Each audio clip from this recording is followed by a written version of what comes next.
The sound of my own daughters laughing at me, really laughing, not with me but at me, hit harder than any slap across the face ever could.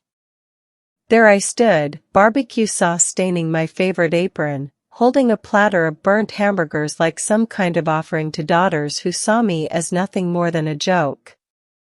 The worst part? Everyone at that backyard barbecue heard it.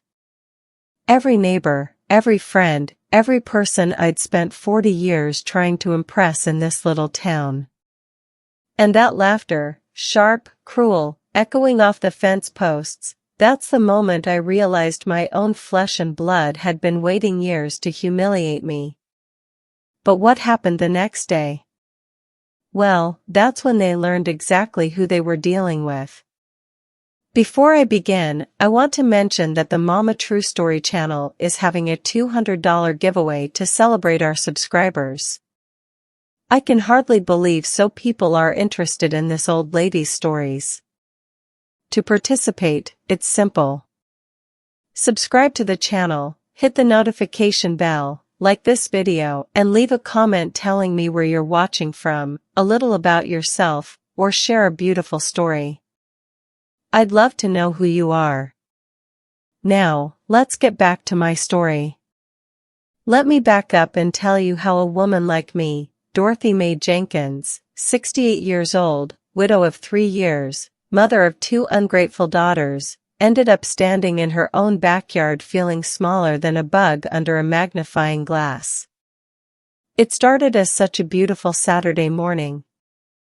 The kind where the sun kisses your face just right and you think, today's going to be special.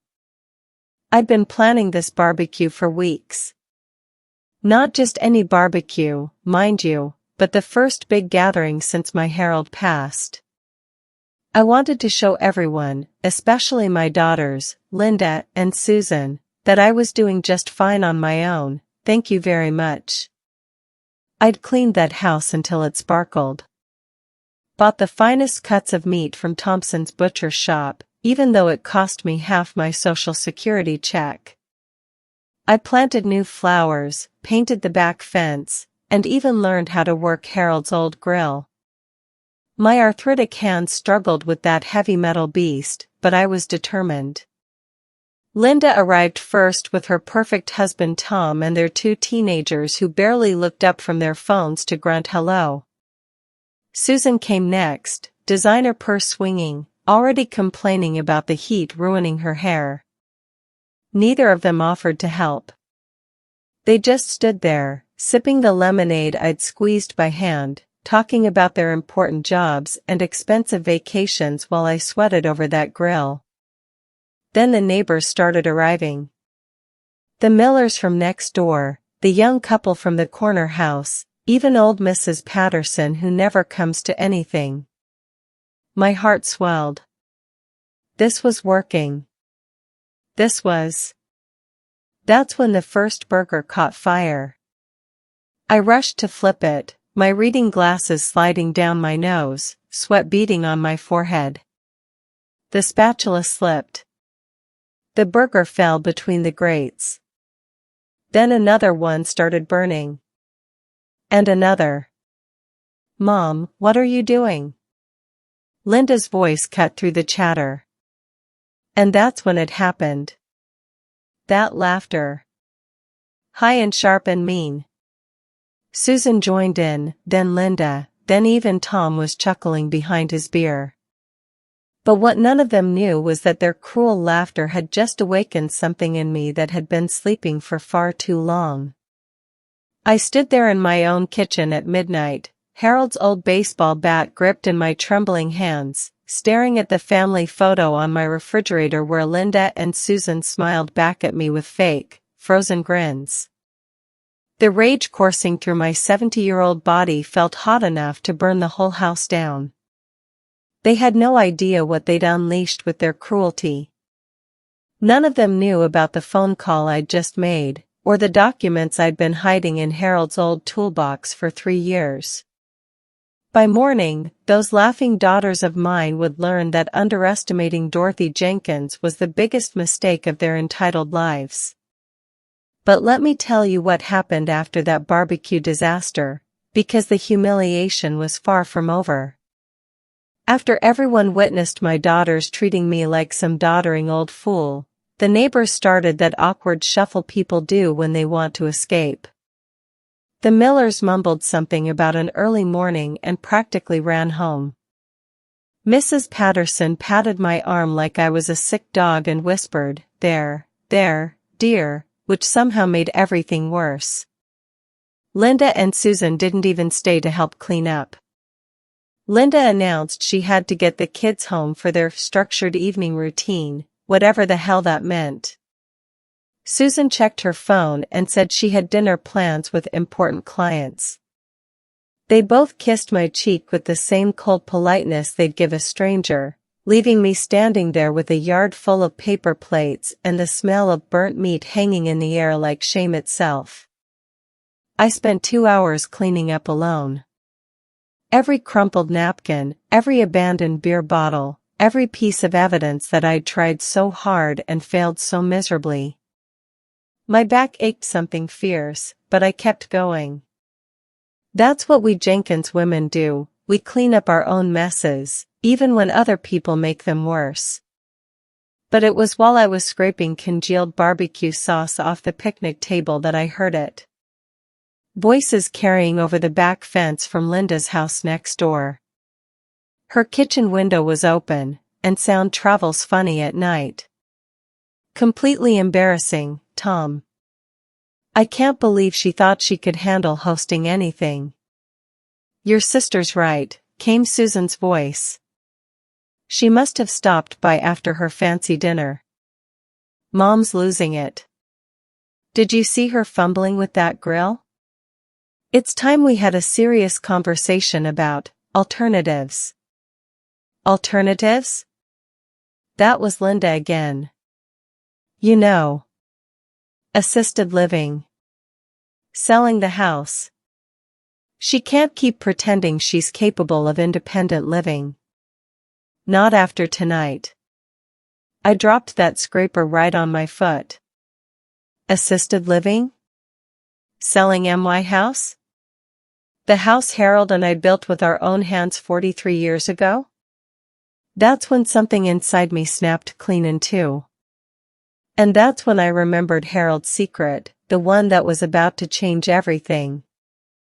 The dusty envelope in my hands contained enough money to buy 3 houses like mine, cash. $750,000 in bearer bonds that Harold had been hiding from everyone, including me, for over 20 years. My legs went weak as I stared at those numbers, realizing my supposedly simple factory worker husband had been playing a game none of us understood. But that wasn't even the most shocking part. No, the real bombshell was the letter underneath, written in Harold's careful handwriting, explaining exactly why he'd hidden this fortune and what he wanted me to do with it. My daughters thought I was a helpless old woman who couldn't even grill a hamburger. Well, they were about to learn that Dorothy Jenkins had resources they never dreamed of. Let me take you back to that Sunday morning after I'd overheard their cruel conversation. I couldn't sleep a wink, tossing and turning in the bed Harold and I had shared for 45 years. Every time I closed my eyes, I heard Linda's voice saying alternatives like I was some broken appliance they needed to replace. By sunrise, I was in Harold's workshop, something I'd avoided since his funeral. The smell of sawdust and Old Spice cologne still lingered in there, making my heart ache. But I had a mission. Harold always said if anything happened to him, I should look in his special toolbox, the red Craftsman he'd bought at a garage sale 30 years ago. I'd always figured he meant insurance papers or maybe a small savings account. Harold was practical that way, never one for big surprises or grand gestures. He worked his 40 years at the steel plant, brought his paycheck home every Friday, and we lived modestly but comfortably. The toolbox was heavier than I remembered. My arthritic fingers fumbled with the latches, and when it finally opened, I nearly dropped the whole thing. No tools. Just papers. Lots and lots of papers. Stock certificates. Investment accounts. Purchase agreements for properties I'd never heard of. And those bonds, so many bonds my hands shook counting them. Then I found the letter, sealed in a plastic bag with my name on it in Harold's block letters. Dorothy, my darling girl, it started, and I had to sit down hard on his workbench stool. If you're reading this, I'm gone and you probably think you're alone in this world. You're not. I've been saving and investing every spare penny for 40 years, not telling you because I wanted it to be a surprise. A security blanket for when you needed it most. The girls don't know about any of this. They think the old man was just a simple factory worker. But I was watching, learning, playing the stock market with leftover lunch money. I wanted to leave you something that would make you truly independent. Use this money. Don't let anyone, and I mean anyone, push you around or make you feel small. You're the strongest woman I ever knew. That's when I heard the knock at my front door, and Linda's voice calling, Mom? We need to talk. Mom, we found you a lovely place at Sunset Manor, Linda announced, sliding a glossy brochure across my kitchen table like she was doing me the biggest favor in the world. My own daughter, the one I'd carried for 9 months, raised through colic and teenage rebellion, sat there in my house telling me I was too incompetent to live in it anymore. Susan nodded along, her manicured fingers drumming the table, already calculating her share of the house sale in her greedy little head. They had no idea that hidden in Harold's toolbox upstairs was enough money to buy that fancy assisted living place 10 times over. But I wasn't about to tell them that. Not yet. Instead, I was going to let them dig their own graves deeper while I planned exactly how to bury them in it. But let me back up to when they first walked through my door that Sunday morning, armed with pamphlets and fake concern. I was still reeling from Harold's letter, my mind spinning with the reality that I was secretly wealthy beyond my wildest dreams. $750,000. The number kept bouncing around my head like a pinball. But when I heard Linda's key in my front door, yes, she still had a key from when Harold was sick, I quickly stuffed everything back in that toolbox and tried to look normal. Mom? Linda called, her voice dripping with that patronizing sweetness she used when she wanted something. We brought coffee and pastries from that nice bakery downtown. Susan followed behind her, clicking across my linoleum in heels that probably cost more than my monthly grocery budget. They'd coordinated this ambush, I could tell. Both dressed up like they were going to church, serious expressions plastered on their faces. Sit down, Mom, Susan said, patting the chair like I was a trained dog. We need to have an important conversation. That's when Linda pulled out the brochure. Sunset Manor. Independent senior living at its finest, the cover proclaimed, showing silver-haired people playing chess and tending gardens.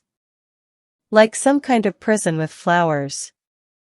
The waiting list is usually 2 years, Linda explained, but Tom knows someone on the board. We could get you in by next month. Next month? My voice came out smaller than I intended.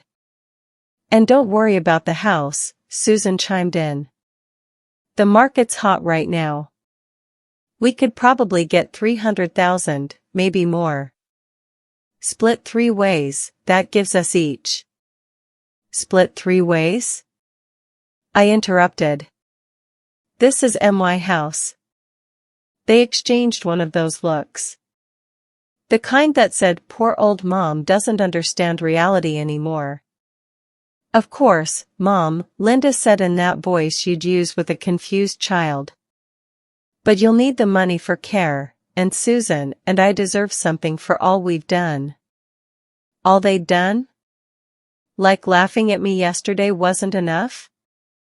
That's when I made my decision. These ungrateful daughters were about to learn what real power looked like. "Girls," I said, setting down my coffee cup with a smile so sweet it could rot teeth, "I think Sunset Manor sounds absolutely wonderful.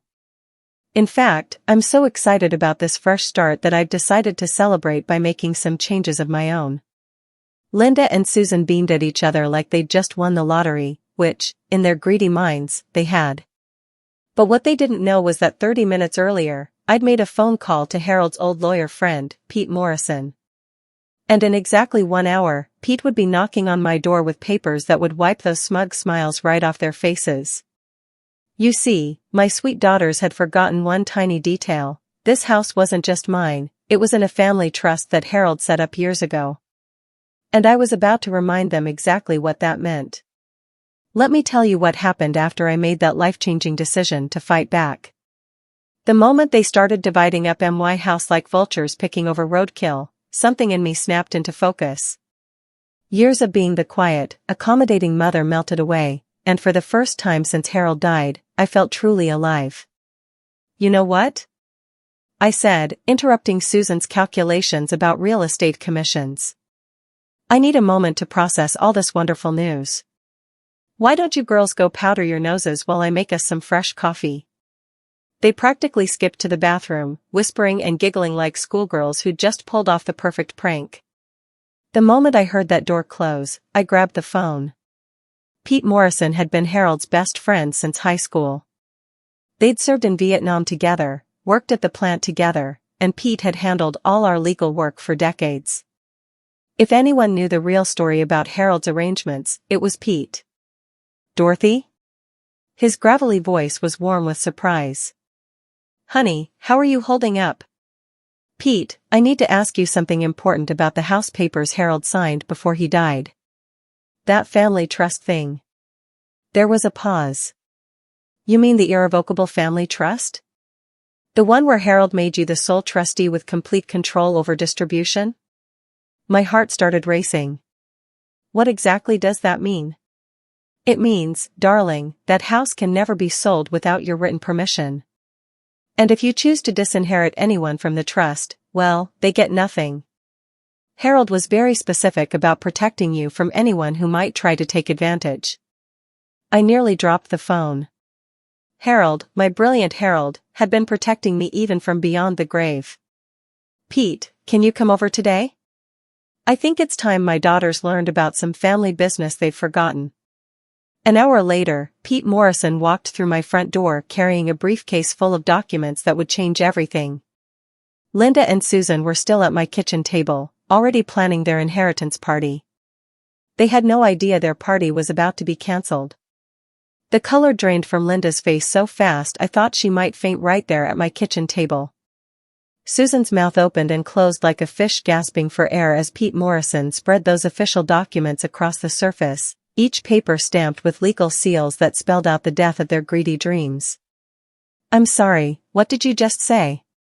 Linda whispered, her voice shaking as she stared at the trust papers that proved she had absolutely no claim to my house, or anything else, for that matter.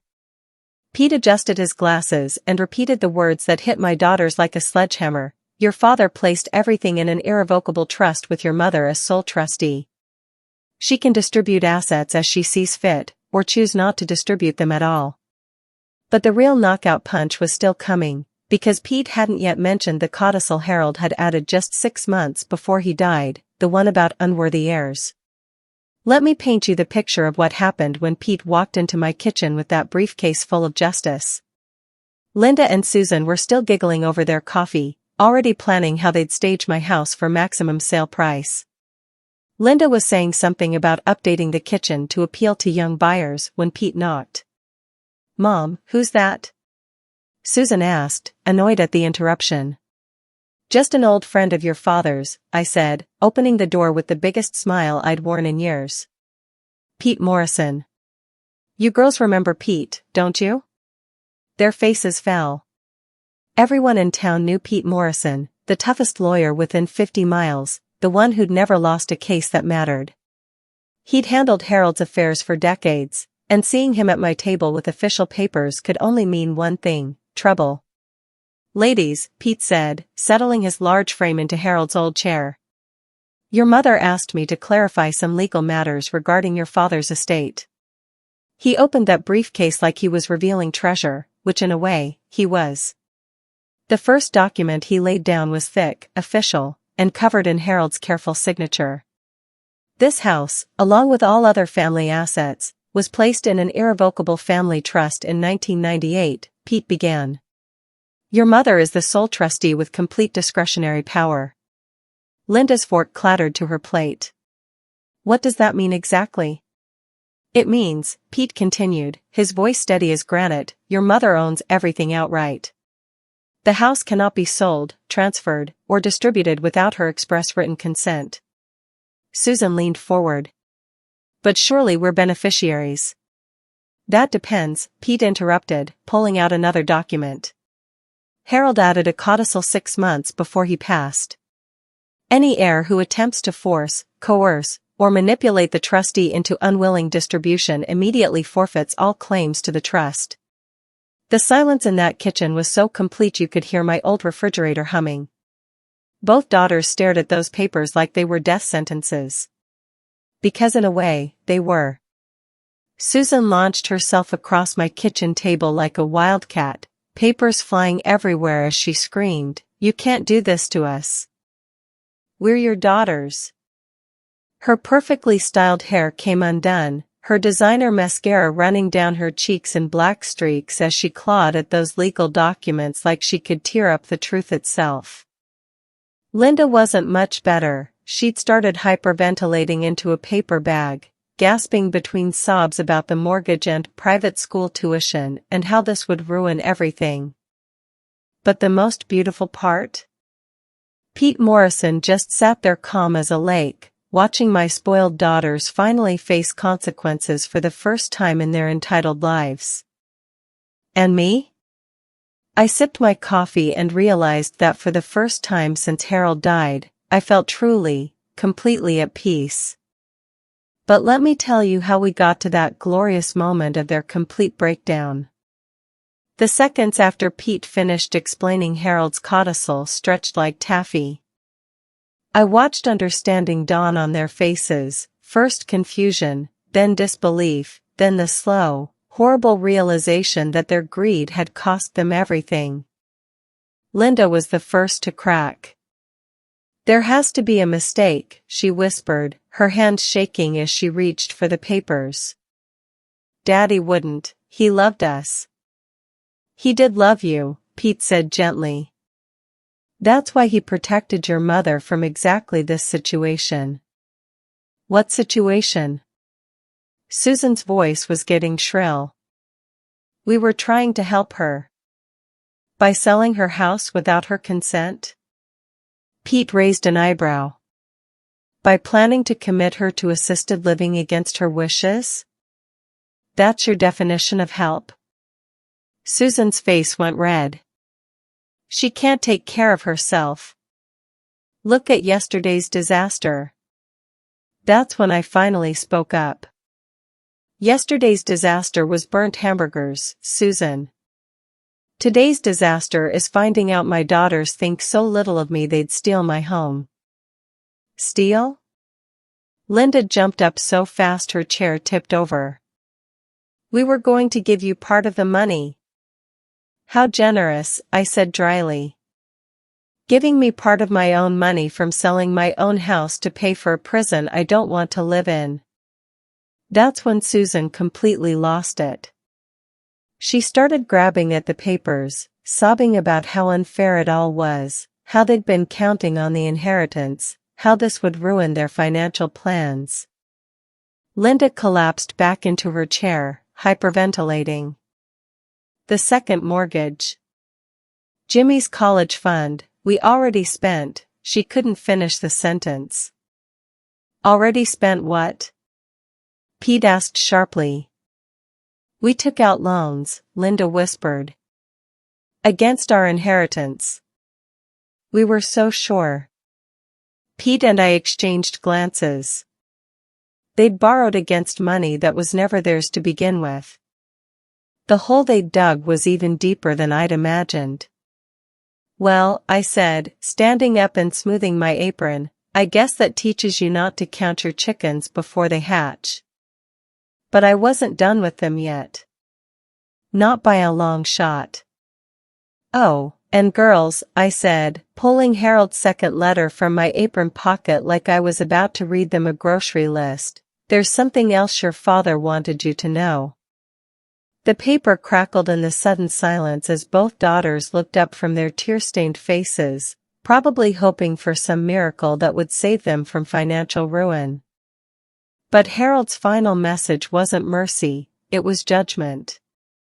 In his own careful handwriting, he'd documented every cruel word, every missed visit, every time they'd treated me like a burden instead of their mother. He was keeping track, I said softly, watching the blood drain from their faces as I began to read. Every single slight, every dismissive comment, every time you made me feel small. Daddy saw it all, and he was very disappointed in the women you'd become. But let me take you back to the moment I decided they needed to understand the full scope of what they'd lost. After their meltdown, after Susan stopped clawing at legal papers and Linda quit hyperventilating into that bag, they just sat there looking broken. Part of me, the mother part that had wiped their noses and sung them lullabies, wanted to comfort them. But the stronger part, the part that remembered yesterday's laughter and this morning's greed, knew they needed to hear the whole truth. Pete was packing up his briefcase, preparing to leave, when I made my decision. Wait, Pete, I said. There's one more document they should see. He paused, understanding immediately. Dorothy, are you sure? That one's personal. They made this personal when they decided I was incompetent. I went to the kitchen drawer where I'd hidden Harold's second letter, the one he'd written specifically about Linda and Susan. The one I'd found tucked inside that first envelope with a note, only read this to them if they prove me right about who they've become. Your father wrote 2 letters, I explained, sitting back down. One for me, and one about you. Linda's voice was hoarse from crying. What do you mean, about us? I unfolded Harold's careful words, written in the same block letters that had once spelled out bedtime stories and birthday cards. But these words weren't loving, they were heartbroken. Linda and Susan, I read aloud, if your mother is reading this to you, it means my worst fears about your characters have come true. It means you've tried to take advantage of her grief and your father's death to benefit yourselves. Susan made a choking sound. I continued reading. I watched you both grow into selfish women who see your mother as a burden rather than a blessing. I heard you complain about visiting us, saw you roll your eyes at her stories, noticed how you never called unless you needed something. Stop, Linda whispered. But I wasn't stopping. Not when I was just getting to the best part, the part about what Harold really thought of his precious daughters. I am ashamed of the women you have become, I read in Harold's own words, watching my daughters flinch like I'd slapped them across the face. Linda, you turned into a snob who looks down on the working-class roots that built your comfortable life. Susan, you became so obsessed with money and status that you forgot family means sacrifice, not profit. The letter trembled in my hands as I continued, but my voice stayed strong because these were Harold's truths, not mine. Your mother deserves better daughters than you turned out to be. She deserves daughters who would protect her, not predators who would feast on her vulnerability. Linda let out a sob so raw it could have shattered glass, but I wasn't finished. The worst part was still coming, the part where Harold explained exactly why he'd chosen to protect me from them. Let me tell you about the moment those words hit them like a freight train. Susan had been staring at the table, but when I read that line about being ashamed, her head snapped up like I'd yanked a chain. Her face went through a dozen emotions: shock, denial, anger, and finally, a grief so deep it seemed to age her 10 years in 10 seconds. "He couldn't have written that," she whispered. "Daddy loved us. He was proud of us. He was proud of what you could have been," I continued reading. "But disappointed in what you chose to become. Linda, when your mother was caring for me during my cancer, you complained about having to watch the grandkids for one weekend. Susan, you missed 3 family gatherings in a row because you had networking events that were more important than your dying father." Linda was sobbing openly now, her perfectly applied makeup running in rivers down her cheeks. "We didn't know he was dying. The doctor said. The doctor said I might have 6 months, I read Harold's next line. "I had hoped my daughters would want to spend that time with their old man. Instead, you treated my illness like an inconvenience to your busy schedules." "That's not true." Susan shot to her feet. "We visited. We cared." I looked up from the letter. "You visited twice, Susan. Twice in 6 months. And both times you spent most of the visit on your phone dealing with work." The fight went out of her like air from a punctured balloon. She sank back into her chair, finally understanding what Harold had seen, what I had lived through. "But here's the part that would break your father's heart the most," I said, finding the final paragraph. "He wrote this just 3 weeks before he died." The kitchen went dead silent except for Linda's quiet weeping. "I pray that losing me will wake them up, make them realize what they still have in their mother. But if they try to hurt her, if they try to take advantage of her grief for their own gain, then they were never worthy of the Jenkins name." That's when something beautiful happened. My daughters finally felt shame. Linda dropped to her knees right there on my kitchen floor, grabbing at my hands with fingers that shook like autumn leaves. "Please, Mama," she sobbed, using the name she hadn't called me since she was 7 years old, "please forgive us. We can change. We can be better daughters." Susan stood frozen behind her, pride and desperation warring across her face as she watched her sister grovel for mercy they didn't deserve. But here's what broke my heart and hardened it at the same time: Linda wasn't crying because she finally understood how cruel they'd been. She was crying because the money was gone. I could see it in her eyes, hear it in the way she kept mentioning the loans, the mortgage, the financial ruin. Even now, on her knees, begging forgiveness, it wasn't about love, it was still about the money. Let me paint you the picture of how my daughters tried to claw their way back from the pit they dug. After Harold's letter finished destroying what was left of their dignity, the kitchen went silent except for the tick of the old clock Harold had hung above the sink. Pete Morrison quietly gathered his papers, giving us privacy for what he knew was coming: the desperate scramble of people who'd lost everything. Linda was the first to crack completely. She slid off her chair and onto those expensive knees, her designer dress pulling up as she crawled toward me like a child seeking comfort after a nightmare. "Mama, you have to understand," she gasped between sobs. "We never meant to hurt you. We thought we were helping." "Helping yourselves," I corrected, but my voice was gentler than I intended. "Seeing your child broken, even when they deserve it, cuts deep." Susan remained standing, but I could see her composure cracking like ice in spring. Her hands were clenched into fists, and she kept swallowing hard, fighting her own breakdown. "Mom," Susan said, her voice rough with unshed tears, "the second mortgage on Linda's house, we put both houses up as collateral. If we can't repay the loans, you'll lose everything." I finished. Your homes, your children's college funds, your retirement savings. Linda's sobs got louder.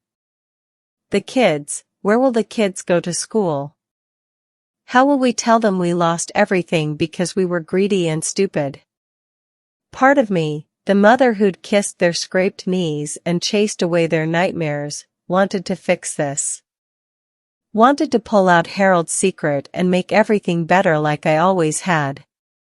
But the stronger part of me, the part that remembered their cruel laughter and their plans to warehouse me in assisted living, stayed silent.